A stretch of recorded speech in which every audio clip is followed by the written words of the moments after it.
Čia elfai. Reikėtų. Gerai.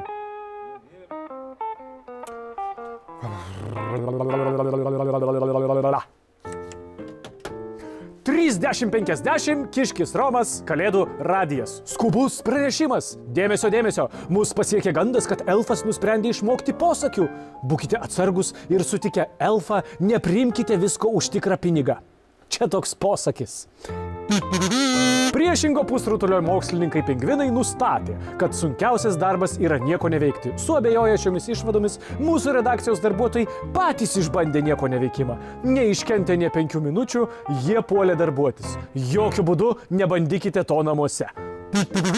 Vilkai pradedantis naują verslą. Duris atveria perauklėjimo namai, kas ant kito sako, ant savęs pasisako.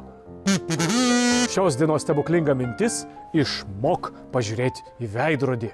Va taip, Kiškis Romas, iki. O, geras posakis.